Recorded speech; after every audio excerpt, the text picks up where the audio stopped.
Hi guys, welcome back to our channel and daily. ఈరోజు మన topic వచ్చేసరికి curl of vector point function. Already directional derivative topic మీద ఒక 4 videos అయితే చేసాం. ఒకసారి చెక్ చేయబడితే ఇక్కడ కార్డ్స్లో ఉంటాయి ఐ బటన్లో, లేకపోతే కింద ప్లేలిస్ట్ అయితే ఇస్తాను, ఒకసారి చెక్ చేయండి. దీనికన్నా ముందు డైవెబ్బర్ గురించి అయితే ఒక వీడియో చేసాం, ఒక సమ్ ఎక్స్ప్లెయిన్ చేశాను. ఇందులో కర్ల్ గురించి, డైవెబ్బర్ గురించి ఈక్వేషన్ ఒక సమ్ అయితే చూద్దాం. సమ్ చూసే ముందు దాని గురించి ఒక చిన్న ఇంట్రడక్షన్ ఉంటుంది. దీన్ని బట్టి మీకు క్లియర్గా అర్థమవుతుంది curl of vector point function అంటే ఏంటో. ఫస్ట్ దీనికి మన ఈక్వేషన్ అయితే రాసుకోవచ్చు.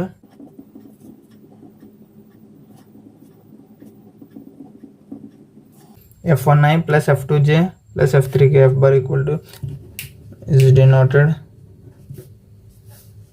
లేకపోతే కర్ల్ ఎఫ్ బార్ అని కూడా అంటారు. కర్ల్ ఎఫ్ బార్ అంటే cross product. Curl F bar అంటే దీన్ని మ్యాట్రిక్స్లో మీకు ఆల్రెడీ తెలుసు, మ్యాట్రిక్స్లో రిప్రజెంట్ చేస్తారని. మ్యాట్రిక్స్లో ఫస్ట్ కాలంలో అయితే ఐజేకే ఉంటాయి, next doe by doe x, doe by doe y, doe by doe z, ఇంకా F functions f1 f2 f3. ఇది curl F bar maximum find out చేసేదని మీకు తెలిసే ఉంటుంది ఆల్రెడీ. ఇప్పుడు ఎప్పుడైతే కర్ల్ ఎఫ్ బార్ 0 అవుతుందో, ఇది ఆల్రెడీ ఇంత ముందు వీడియోలో కూడా చెప్పాను, అది చూస్తే మీకు ఇది సింపుల్గా అర్థమవుతుంది. ఎప్పుడైతే కర్ల్ ఎఫ్ బార్ 0 అవుతుందో అప్పుడు ఎఫ్ బార్ ఈజ్ ఇర్రోటేషనల్ అంటాం, ఇర్రోటేషనల్ అని చెప్తాం. దీని మీద ముందు వీడియోలో సమ్ కూడా చేశాను, అది ఇర్రోటేషనల్ వచ్చింది. ఎప్పుడైతే కర్ల్ ఎఫ్ బార్ 0 అయిందో there exist A scalar point function.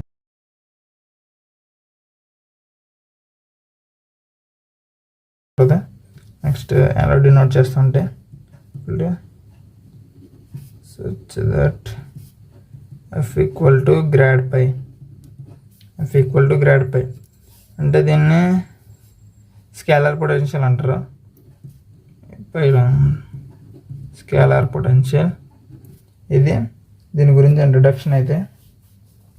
ఇంకా curl of vector point function first F bar find out చేసి దాని తర్వాత ఇందులో గ్రాడ్ పై కట్టాలి. సింపుల్. దీని మీద అయితే ఒక సమ్ అయితే చూద్దాం. దాంతో పాటు ఆ సమ్తో పాటు డైవెబ్బర్, అదే సమ్కి డైవెబ్బర్ కూడా ఉంటుంది. మ్యాక్సిమం టెక్స్ట్ బుక్లో కర్ల్ ఎఫ్ బార్ అనగానే ఫైండ్ అవుట్ చేస్తారు సమ్కి. సరే చూడండి ఒకసారి. ఈ క్వశ్చన్లో మనకి 3 టాపిక్స్ అయితే కవర్ అయిపోతాయి. గ్రాడియంట్ కవర్ అయిపోద్ది, డైవర్జెంట్ కవర్ అయిపోద్ది, కర్ల్ కవర్ అయిపోద్ది. ఒకసారి అయితే క్వశ్చన్ అయితే జాగ్రత్త చూడండి. ఫస్ట్ క్వశ్చన్ అయితే రాసుకుంటున్నాను. F bar equal to grad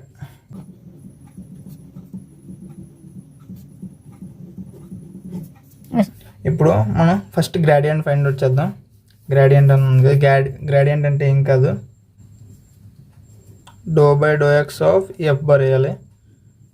F bar మొత్తం అంటే ఎక్స్ క్యూబ్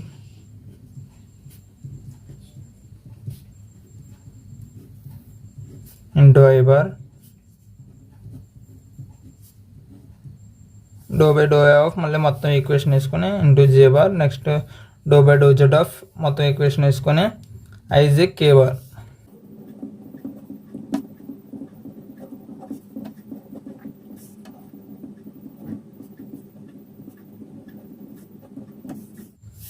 జే బార్ రాయలేదు, ఓకే. ఇప్పుడు రాసుకున్నాం కదా. ఇప్పుడు గ్రాడియంట్ ఈజీగా ఫైండ్ అవుట్ చేసేయచ్చు. డిఫరెన్షియేషన్ చేస్తాం, మీకు ఆల్రెడీ తెలుసు. X cube derivative 3x²,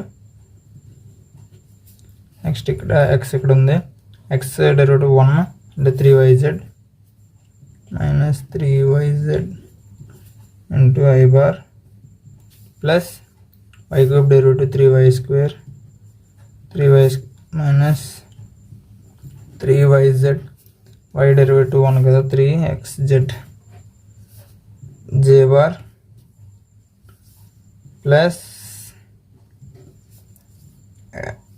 z cube derivative 3z² z the 1 minus 3xy into K bar. Okay, ఇక్కడ దాకా ఫైండ్ అవుట్ చేసాం.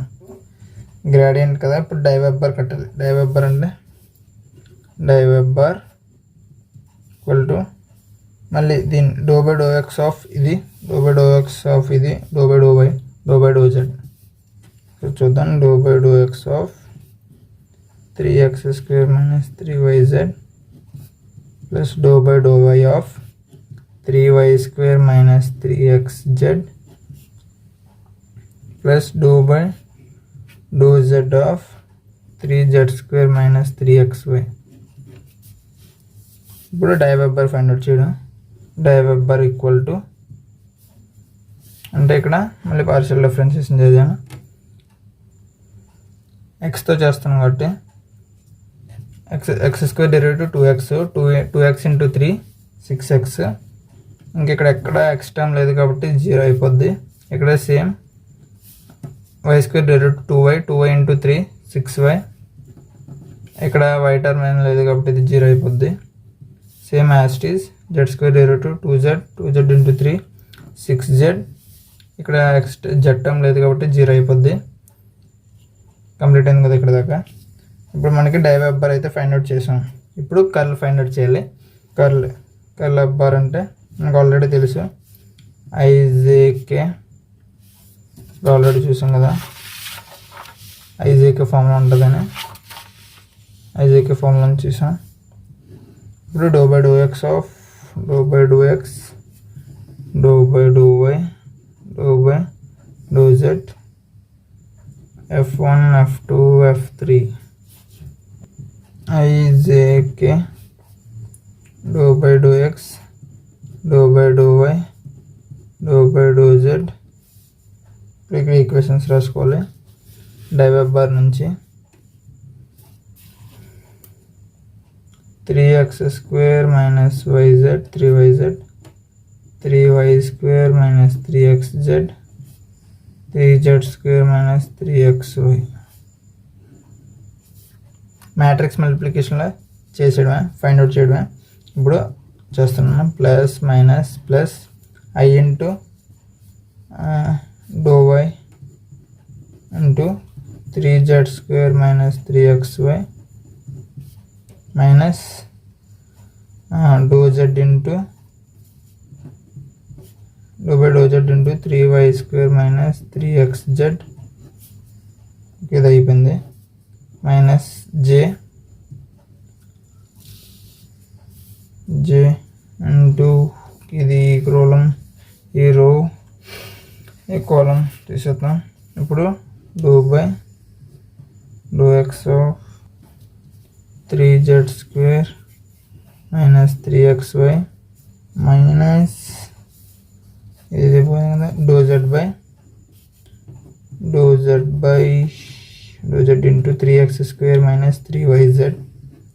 ఓకే, ఇది అయిపోయింది. ప్లస్ కే ఇంటూ ఇది క్లోజ్ చేస్తున్నా. Doe by doe x of 3y² minus 3xz minus doe by doe y into ఈ term 3x² minus 3yz. Okay, ఇక్కడ దాకా అర్థమైంది అనుకుంటున్నాను.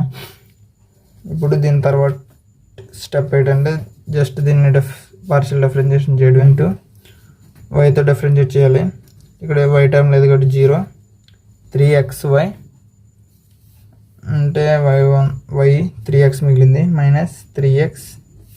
ఇక్కడ మైనస్ ఆఫ్ y² టర్మ్ ఎట్లా z² ఒక z ఉంది అంటే minus 3x minus of minus plus 3x అది ఐ టర్మ్ అయిపోయింది. నెక్స్ట్ మైనస్ జే. ఇక్కడ ఎక్స్తో డిఫరెన్షియేట్ చేయాలి. ఏ టర్మ్లో అయితే 0 x1 ఉంది అంటే మైనస్ 3y మైనస్ జెడ్తో చేయాలి. జెడ్ టర్మ్ ఏం లేదు ఇక్కడ కాబట్టి 0. ఇక్కడ z1 ఉంది, ఒకటే ఉంది అంటే జెడ్ డిఫరెన్షియేషన్ 1 అంటే minus 3y minus plus 3y plus K into ఎక్స్తో డిఫరెన్షియేట్ చేస్తాం కాబట్టి ఇక్కడ ఎక్స్ టర్మ్ లేదు, ఇక్కడ 0. ఇక్కడ ఎక్స్ టర్మ్ ఉంది 1 మైనస్ 3z మైనస్ ఆఫ్ వైతో చేస్తున్నాం 0. ఇక్కడ ఏం లేదు, y ఉంది minus 3z minus of minus plus 3z అంటే ఇవన్నీ క్యాన్సిల్ అయిపోతున్నాయి. అంటే మనకి కర్ల్ ఎఫ్ బార్ ఎయిట్ వచ్చింది. కర్ల్ ఎఫ్ బార్ 0 వచ్చింది. కర్ల్ ఎఫ్ బార్ 0 అయితే నేను మీకు ఆల్రెడీ స్టార్టింగ్లో చెప్పినట్టే కర్ల్ ఎఫ్ బార్ 0 అయితే ఎఫ్ బార్ ఈజ్ ఇర్రోటేషనల్ అవుతుంది. ఒకవేళ మీకు క్వశ్చన్లో పర్టికులర్గా ఎఫ్ బార్ ఏమవుతుందని ఫైండ్ అవుట్ చేయమని ఇస్తే మీరు పక్క ఎఫ్ బార్ ఈజ్ ఇర్రోటేషనల్ అని రాయండి. మ్యాక్సిమం కేసెస్లో ఇవ్వకపోవచ్చు. ఒకవేళ మీరు కాన్ఫిడెంట్గా కాన్ఫిడెన్స్గా మేము లేకపోతే ఎఫ్ బార్ ఈజ్ ఇర్రోటేషనల్ అని రాయకండి ఒకవేళ ఆన్సర్ డౌట్ ఉంటే. లేకపోతే మీరు పక్కా షూర్గా వస్తే పక్కా curl F bar is irrotational అని రాయండి. కర్ల్ ఎఫ్ బార్ 0 అయింది కాబట్టి. ఇది కర్ల్ ఎఫ్ బార్ గురించి. కర్ల్ ఎఫ్ బార్ టాపిక్ అయితే అర్థమైంది అనుకుంటున్నాను. జస్ట్ సింపుల్ మ్యాట్రిక్స్ ఫామ్లో యూజ్ చేసి వాల్యూస్ అందులో వేస్తే చాలు, ఈజీగా అయితే ఆన్సర్ అయితే వస్తుంది. ఇంకా డైవెబ్బర్ ఫైండ్ అవుట్ చేయడం ఈ సమ్లో చెప్పాను, దీని ముందు సమ్లో కూడా చెప్పాను. ఒకసారి ఆ వీడియోస్ కూడా చెక్ చేయండి. ఛానల్ అయితే సబ్స్క్రైబ్ చేసుకోండి అర్థమైతే. Thank you. సబ్స్క్రైబ్ చేసుకోవచ్చు కదా పుచ్చుక్ పుచ్చుక్.